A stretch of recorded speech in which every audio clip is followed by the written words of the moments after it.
Good morning. It must be Tuesday morning because you're with us here on the Kitchings Table. Thank you for joining us again for another episode.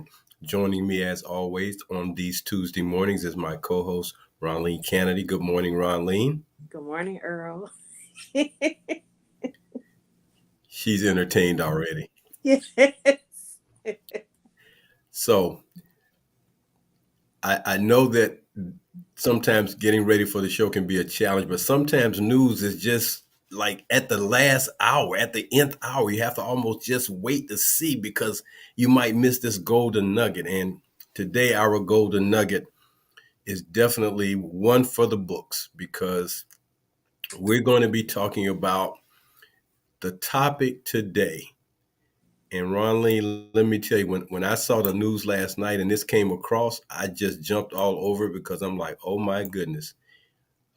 We thought we had seen history in the making, but it just keeps dropping from the tree like you wouldn't believe. So our topic today is troubling legalities of fraud and RICO.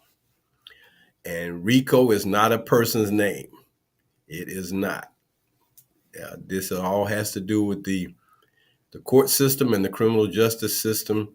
And we're going to go into RICO and what's going on with it. If you've been not paying attention the last 24 hours, at least 12 hours, then maybe you don't know what's going on. But there's a hero in Georgia this morning, and her name is Fani Willis. Fani Willis, not Fanny, as some folks like to mispronounce her name. Fanny is spelled with two N's and a Y, but irregardless, Fani Willis is the new hero in the state of Georgia, and perhaps the new hero in the criminal justice world. But troubling legalities of fraud and RICO. Before I get into the RICO part, I wanted to open up by saying this, that the crimes that we're going to discuss today are probably the highest white collar crimes that individuals can be charged with. Fraud and RICO. And based on news analysis and the people who are speaking about RICO trials, they're saying that most times when RICO trials go to court, prosecution usually wins. So when we talk about white collar crimes, I wanted to define what a white collar crime is. Because unlike violent crimes that seem to gather a lot of attention and they're so horrific and they, you know, hurt a lot of people, so do white collar crimes, but they just seem to have a buffer. But white collar crimes refer to financially, let me state that again. White collar crimes refer to financially motivated, nonviolent, or non directly violent crimes committed by individuals, businesses, and government professionals. This was first defined in 1939 by a gentleman by the name of Edwin Sutherland, and as a crime committed by a person of respectability and high social status in the course of their occupation. Here, what typical white collar crimes involve: wage theft, fraud, bribery, Ponzi schemes, insider trading, labor racketeering, embezzlement, cybercrime, copyright infringement, money laundering, identity theft, and forgery. White collar crimes overlaps with corporate crimes. So, giving that as a preface before I go into RICO and its meaning, last night, in the state of Georgia, in the capital city of Atlanta, District Attorney Fani Willis handed down 10 indictments that involved 19 individuals in the attempted theft of democracy. They wanted to steal an election. At no time in the history of this country, at least in the last 100 years, has any loser in a presidential election challenged the results of the election, not only by publicly always proclaiming they won, but reaching out to individuals and asking them to help me pull off this scam, this scheme, this, you might want to call it a Ponzi scheme in a different version, this racketeering, this theft, all of these things, all of the typical white collar crimes I indicated is like a bowl of soup, vegetable soup. You got a little bit of all these vegetables tied into the soup. So, with the fact that the ex-president wanted to be the president, dictator, authoritarian, whatever he got in his mind, that he wanted to be this all over again. He got power struck. Let's be honest. He was already kind of power struck from a monetary standpoint, but when he got power struck from a political standpoint, when you're the president of the United States, that's the most powerfulest job in the world, so they say. He got power struck, and he created this big batch of Kool-Aid. I mean, I'm not talking about a couple of pitchers full either. I'm talking about a couple of vats of Kool-Aid. And he had many people to drink from that vat of Kool-Aid and poured it out in shot glasses and wine glasses and, mason jars for those folks who live in the real rural areas of the country. Uh, they have partaken in that Kool-Aid. Well, now things have caught up with him and his cronies. So, with the 10 indictments, the only president to be impeached twice, the only president, the only ex-president, I have to make sure I keep saying ex-president because I can't, it's hard for me to say former because he never acted like a president. He acted like the head of a syndicate, a crime syndicate, always making way to create or do a crime that he didn't think was a crime. 10 indictments. This is the fourth time he's been indicted in the last year. So he's got 4 trials, criminal trials, and then you add on the civil trials. So he's going to be busy defending from his legalities and his legal problems, but he's dragging everybody down with him. And for those people who were very educated, who have law degrees, who should know better, should have known better, but that Kool-Aid was just so good.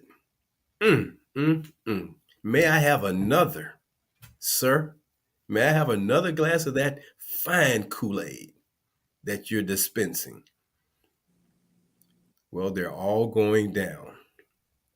And for those lawyers who risk losing their license to practice law, who risk their name and their reputation because they're going to be tainted by this, it's going to be interesting to see how the history books are written now.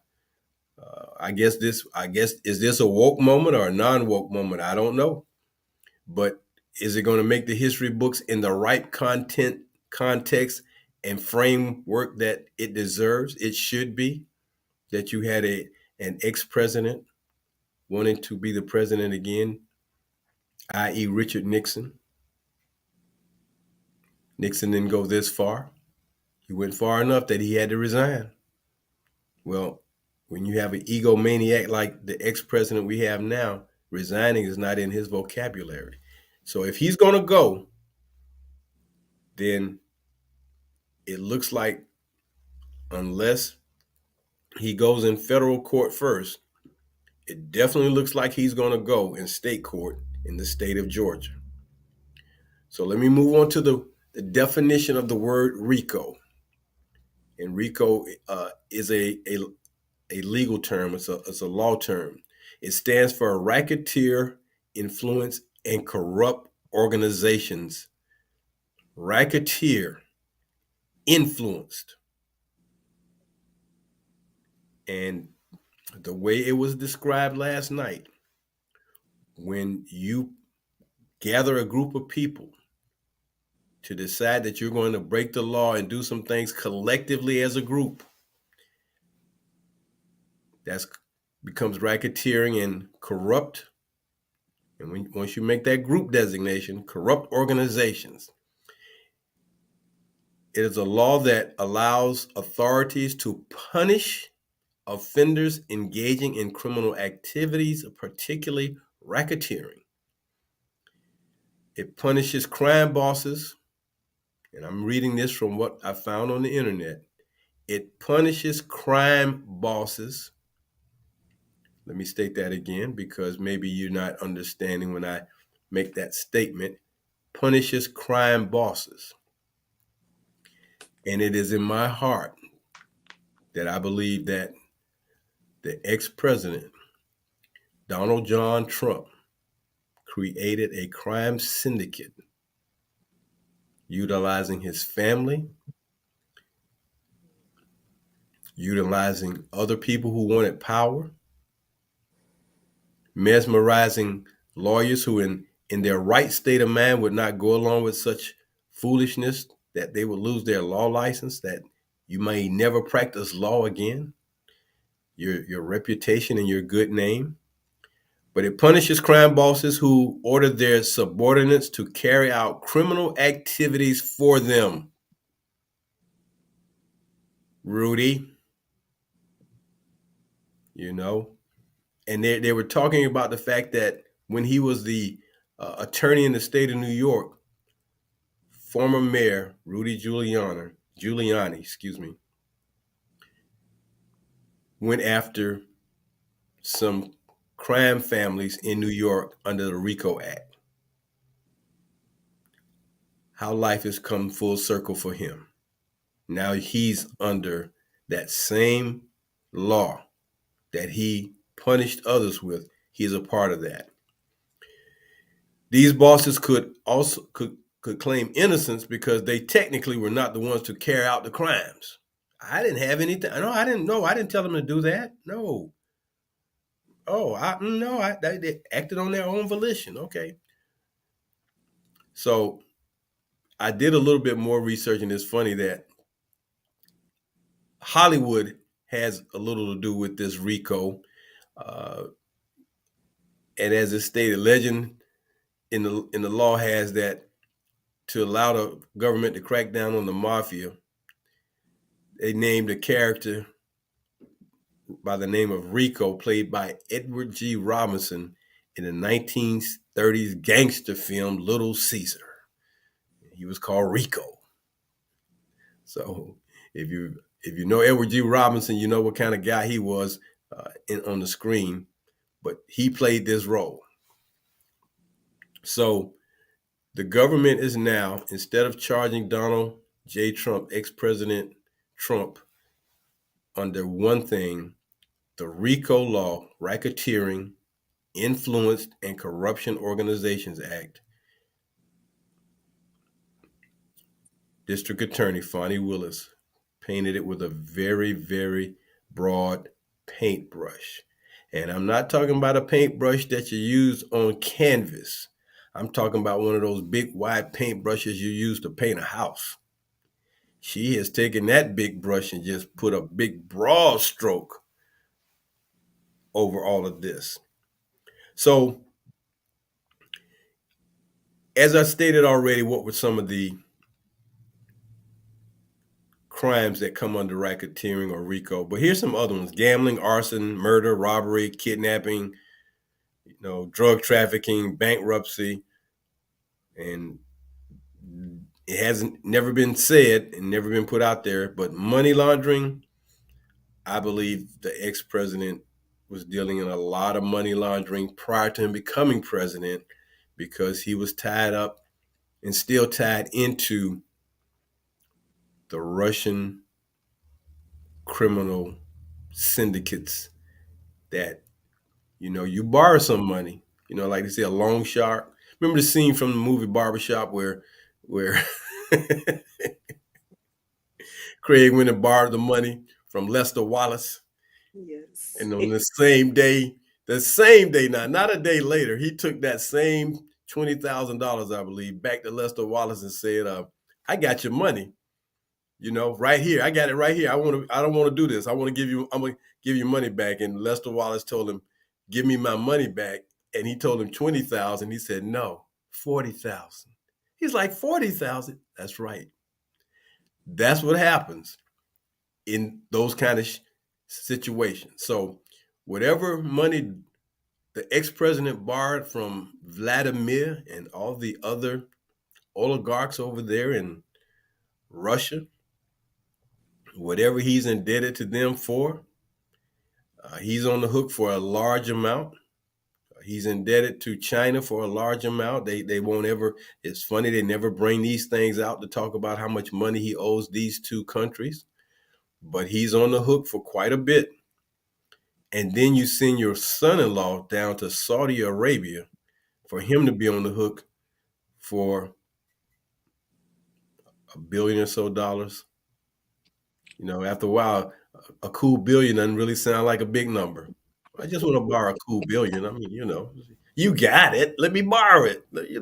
You got a few billions. Let me borrow one. So I believe that when they get to court, and unlike federal court, state court will be on TV. The George Floyd case was on TV. The Ahmaud Arbery case was on TV. Those were all in state court. Federal court said no TVs. So when they go to court in Georgia, if you didn't see and witness some amazing things in the George Floyd case, and that was a murder case, you're going to see some fireworks in Atlanta, Georgia, with this RICO case against the ex-president and the other 18 indicted individuals. Now they're hoping that some individual's going to come forward and back out of the deal and say, "I'll testify. I can't do this." I'm sure some families are oppressing those individuals that they're not playing with you now. So you can back the ex-president all you want. But if they start from the bottom up, Mhm. they're going to get you first. And you probably won't have a leg to stand on. And then after you try to get your attorneys and the money they're going to charge you, so I'm sure some family members are urging their family member who's on that indictment. You need to go ahead and speak up. Okay, enough of this foolishness and going along to get along with this guy who you think is, the creme de la creme of politicians and presidents. Okay, Paul Manafort thought the same thing, and he hadn't gotten out yet. Michael Cohen did, but Paul Manafort still is in there. So the RICO thing that I wanted to just share with everyone today, and there are a couple of RICO, there's civil RICO and criminal RICO cases, Ronline, that you know have some bearing on what's going on. So I'm going to step down from the soapbox for a minute and let you, jump in and take a shot at it. I tell you what, when you came to me about the topic, what I was reading in that moment, I was like, you know what? I was thinking that I was going to see some headlines. But oh, this morning, Hmm. Exactly. oh, this morning, it's like, yes.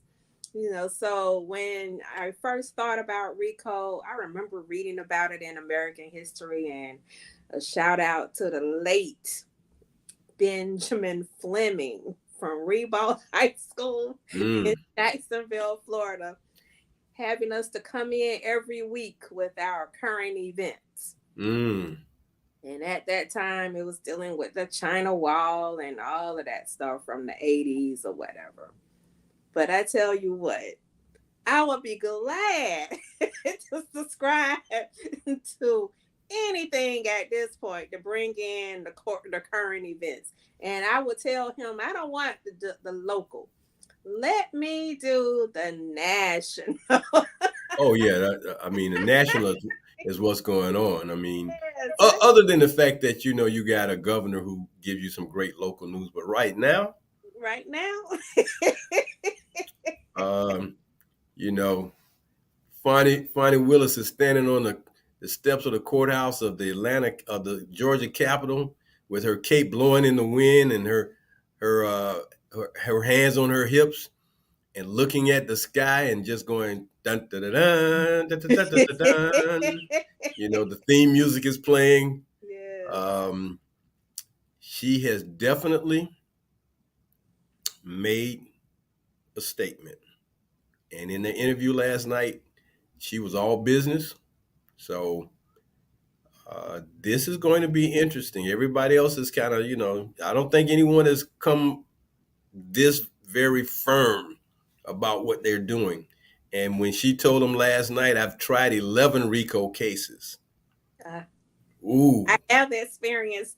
This is not ooh. the first rodeo. Okay, this is not the first, second, or third, fourth, fifth rodeo. This is about to be the 12th rodeo. And you ask some of those people in Georgia who came to court with her on the RICO cases, when you go visit them, and talk to them on the phone or however they let you talk to them in those places where they contain you for criminal acts, ask them if they play. But I don't think they're going to be playing around because Ronley, you know what else came out? I mean, she stepped it up a notch. She said, for all 19 indicted individuals, you have until not this Friday, but next Friday to turn yourself in. Otherwise, somebody's coming for you. Those U.S. Marshals. Okay? And they don't care where you'll be and what you're doing, they will come embarrass you wherever they have to in order for them to do their job. Hey, sir, I'm just giving my order to come pick you up. The lady gave you 7 business days, 8 business days to turn yourself in. You thought she was playing? Well, she's not. And they've already indicated that when they get to arraignment in Georgia, you will be taking that mugshot. Everybody's going to take one. So I don't think she's playing. She's taking this very seriously. And I think anytime that you're dealing with such things, it's going to be serious, especially when there's been so much not only tampering from a RICO standpoint, but when you are intimidating and bullying private citizens, then you deserve to be held accountable. And whatever has to be done based on what they're charging, then let it go forth. Let it go forward. Don't impede the process. Let the process roll downhill with all expedience. Mm. And as it was said in the movie Lean on Me, expeditiously. Let Fonnie Willis's indictments roll downhill expeditiously so that we can get this thing finally over and done with because enough is enough. The country has had enough. 7, almost 8 years is enough for our ex-president who, when you see his name in the history books, when you hear his name, it will almost be like the name of the ex dictator of Germany during World War II. You say that name, and it just sends chills through you. It's like, okay, you know what that person was all about. Mm. So he scammed people, he's mistreated people, he's bullied people. All of these things are now coming to roost. And ironically, they're coming to roost in the hometown of Dr. Martin Luther King Jr. I mean, when you just put all the ironies together with what's going on, it's like, man, all the little dots are connecting now, and boom, it's going to be some fireworks in Atlanta. Mm. So I know the federal prosecutor up in doing it in Georgia, in Florida and Washington, is wanting to lead first. And here's the thing: the trial at the state level, it can't be interrupted by the fact that, well, you're running for a presidency or anything like that. That's not going to stop this from rolling. Now, Georgia did put this one stipulation in place where they can remove a DA for, and that's probably what they're going to try to do. But that has to go through a commission, and that commission has to vote on what they're wanting. So this is why I'm saying let it roll expeditiously, because just as much as folks have cheated to redraw lines for voting, just as much as they have cheated to want to put all these fake electors in and all these other people to create this criminal act. I mean, it is broad. Well, let it go forth. So they've got the tapes, they've got the video, they got everything. I mean, it's like, it's hard to defend. It's like, sir, did you say this? Even if it wasn't a RICO case against an ex president, when they got this much goods, and I hope that the people who serve on the jury for this indictment on RICO charges are as just and fair as those people who made the decision in the Ahmaud Arbery case. Let justice be done. No politics. And that was the other thing that DA Willis said. We're gonna follow the facts and let justice, the law. We're gonna let the law do what it's supposed to do. And when you put the law in the right hands of people who want the law to work the way it's supposed to and the way it's written, boy, it's pretty tough. So I guess somebody will be calling in maybe for that. I guess they make those orange suits in what, L, XL, double XL, triple XL. I guess he's gonna need about a 3X for that orange. I don't know what color they use in Georgia. I know in Florida they use orange, those orange jumpsuits. So I think Paul Manafort is wearing a green jumpsuit. So I'm not sure what color they wear in the state of Georgia. The state now, not federal, the state, because those could be two different uniforms. But that's where we are. So as we approach our break, as I indicated, there are two types of RICO cases. One is criminal, one is civil.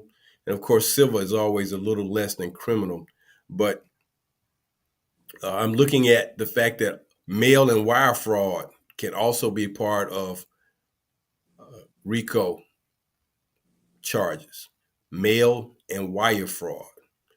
So when you have these individuals who have committed these crimes, and then Attorney Willis was asked, would there be some type of probation? Can you be in, if you are found guilty on this RICO Act, can you get some probation? And she said, without blinking, without a long, explanation, in two letters, she said, no, no, won't be Powerful. in the probation.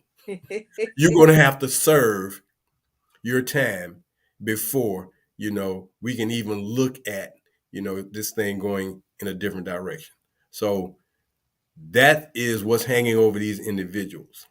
We're at the break here on the Kitchings Table. We like to thank you so very much for joining us. Myself, W. Earl Kitchings, and my co-host Ron Lee Kennedy, bringing it to you live and hot today because it was live and hot last night in Atlanta, Georgia, when it came down that 10 indictments against the ex-president and 18 other individuals have been filed by the district attorney in the state of Georgia. So now this is going forward. The judge has seen the paperwork, passed it on to the clerk. The clerk passed it back on. So now this goes forward. And we will now see what happens to the only president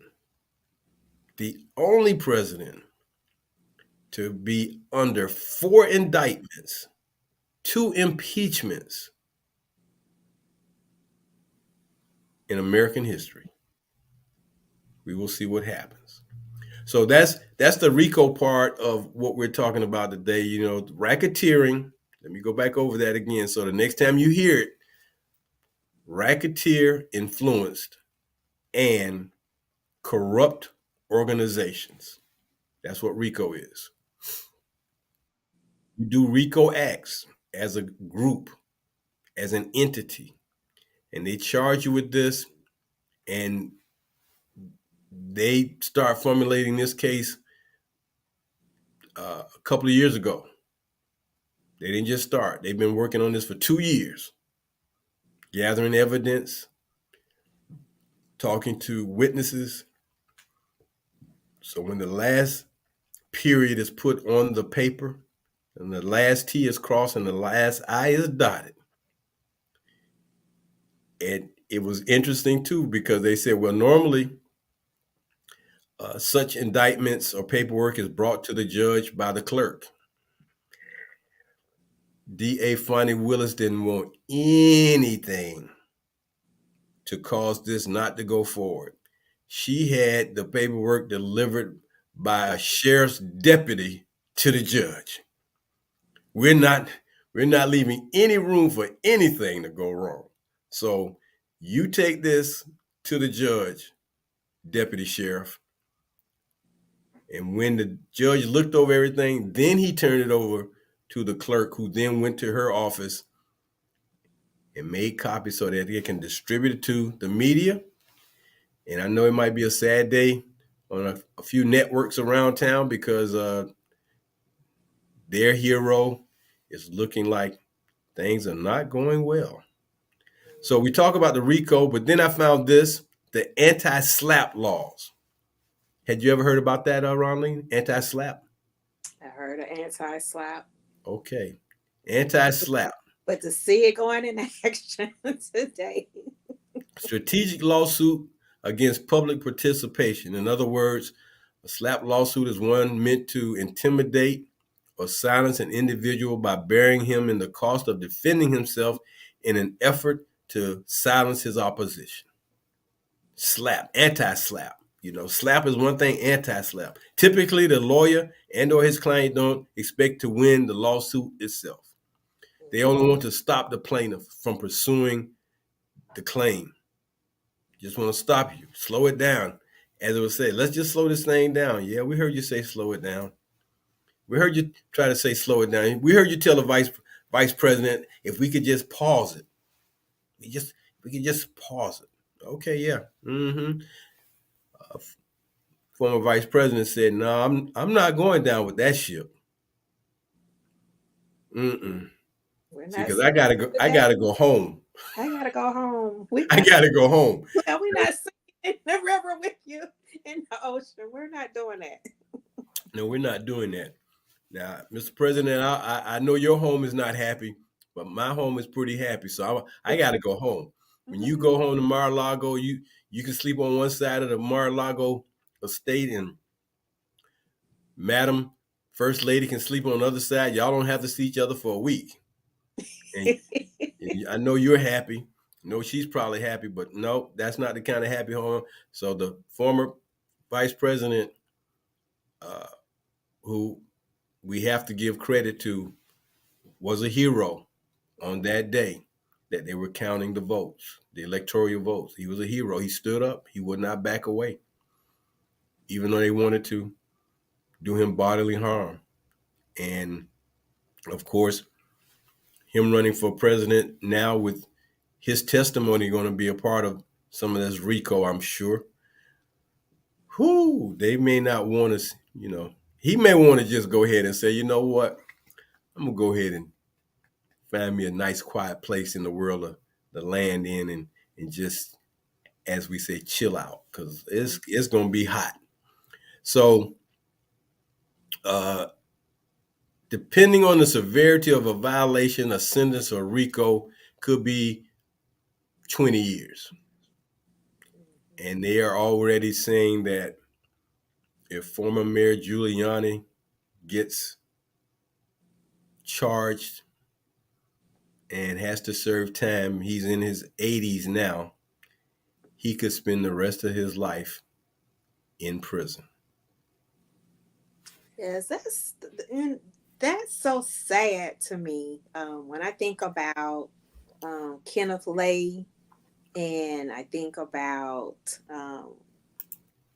Jeffrey Skilling when they all went down because of the Enron schemes that happened back in 2006, and to end your career in shame, that's, you've worked so hard, the education alone to get where you were, and then to end up spending the time behind bars, you know, your civil liberties. You understood what that was, Mm-hmm. worked hard. Mm-hmm. Now it's because of power, Yes, that's money. the word. Yes, you know. And just because I've learned how to do this and the loopholes or whatever, just because I can, you know. Mm. So to see that in 2023 and to have seen what it has led up to this point, that shame, shame, shame. And some people, the way I look at it, I don't see a lot of people really holding their heads down. It's like, hey, this is a masterpiece that we have created here in the United States of America, and I'm proud of it. So now that the powers that be are coming together and saying, okay, well, had your, what they said, moments in the spotlight, but let's end this as soon as we can. And I'm so grateful that the soon as we can is on the top of the forefront to bring this house down. Well, I've often thought that people prefer to have more power than money. Money won't always get you power, but I guarantee you, power will get you money. But power will also get you behind bars. And seeking out money under the umbrella of power and having others to entice you and put you in a situation where they coerce you or convince you that we can we can get this done. And as the saying goes, Ronleen, it's not a crime until it's not a crime until you get caught. Mhm.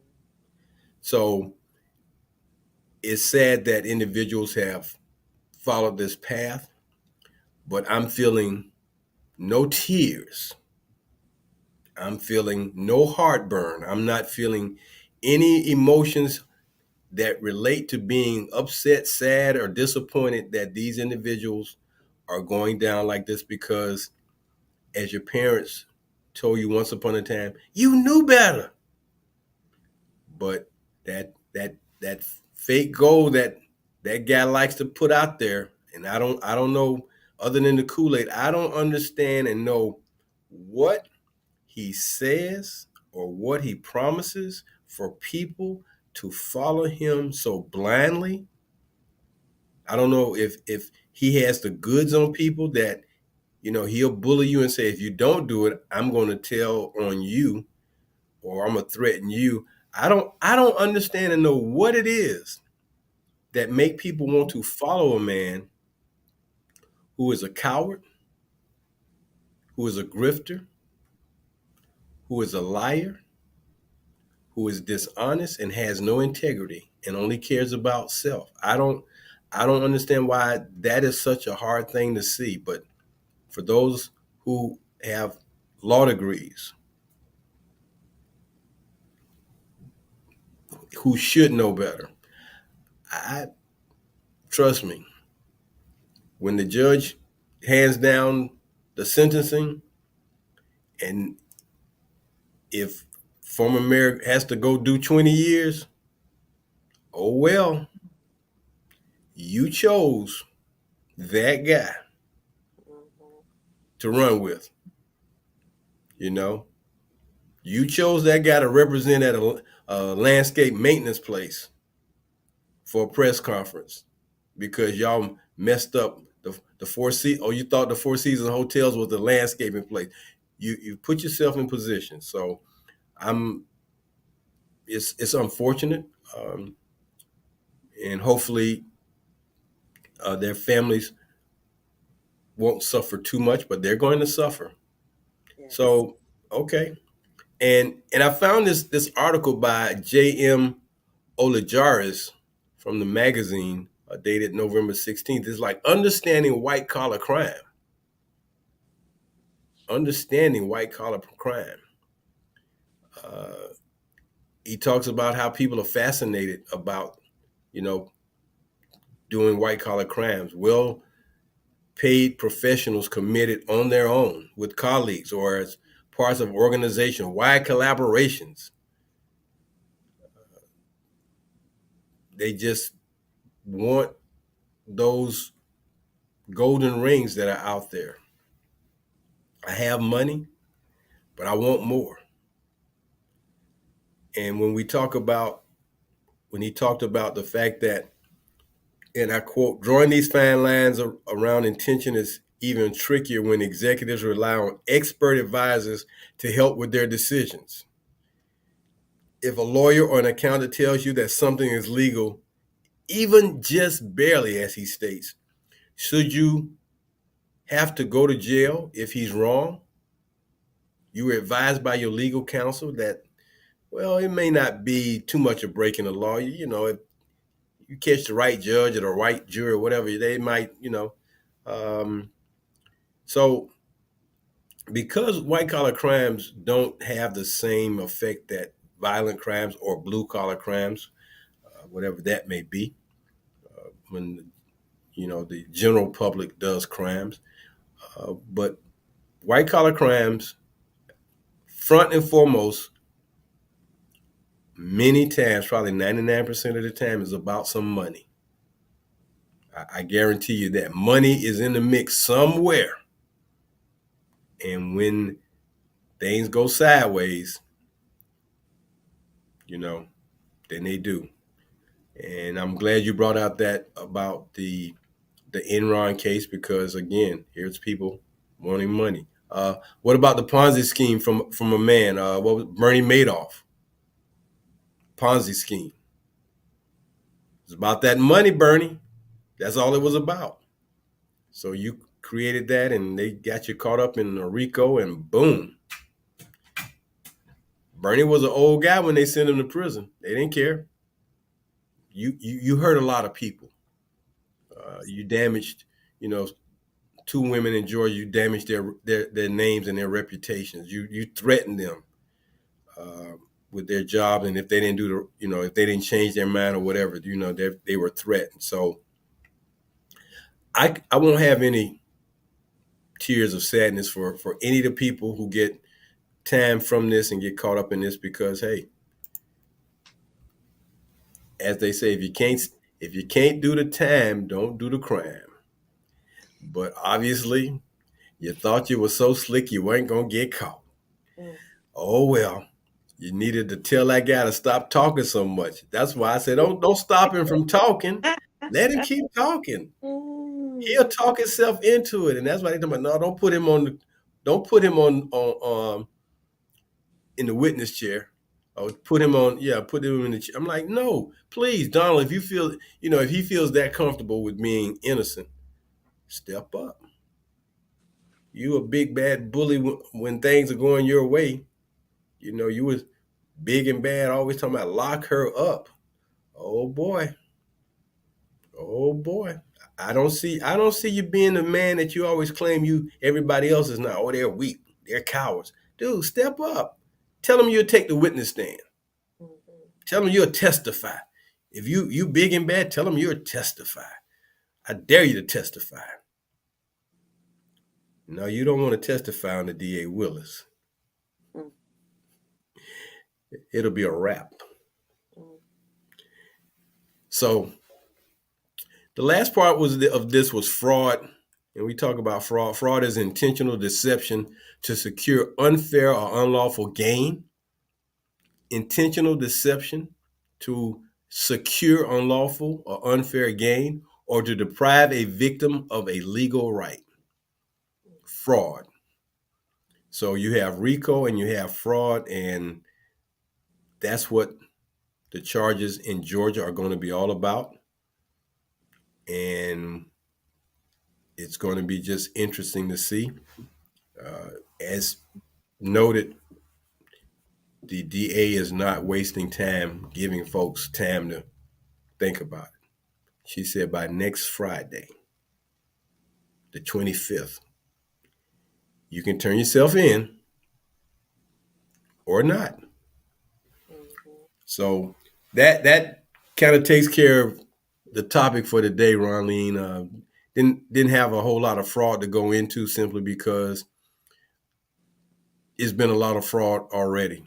Intentional deception to gain something unfairly or unlawfully, and you've done that over and over again. It's been done over and over again, and there's been a lot of intentional deception over the last 6 7 years. There's a lot of fraud prior to this from a businessman who would not pay people, uh, did not want to hire people. They did work, and folks paid for going to school and all these other things. So all this fraud and everything has now come full circle. So that kind of surmises my thoughts on the day simply because being up last night and seeing that right around 9 o'clock, they showed the clip of the clerk of the court taking the indictment from the judge to her office. That was breaking news, and I mean, it broke some ceilings, it broke some windows, it broke some glass everywhere because 10 indictments, 19 individuals. That's a lot. That's a lot. So again, just need one of them to stick. I don't need all of them to stick. I just need one, and then we'll be done with this. So there you have it. Well, thank you, Earl, for bringing us the breaking news, for chiming in on that. I think about the many times, every 2 years we have to take, as an insurance professional, we have to take those anti money laundering courses, Mm-hmm. and they're mandatory. And when I think about the things that are added every 2 years for us to study, and it's one of those things that you appreciate now when you see this come full circle. Indeed, indeed. And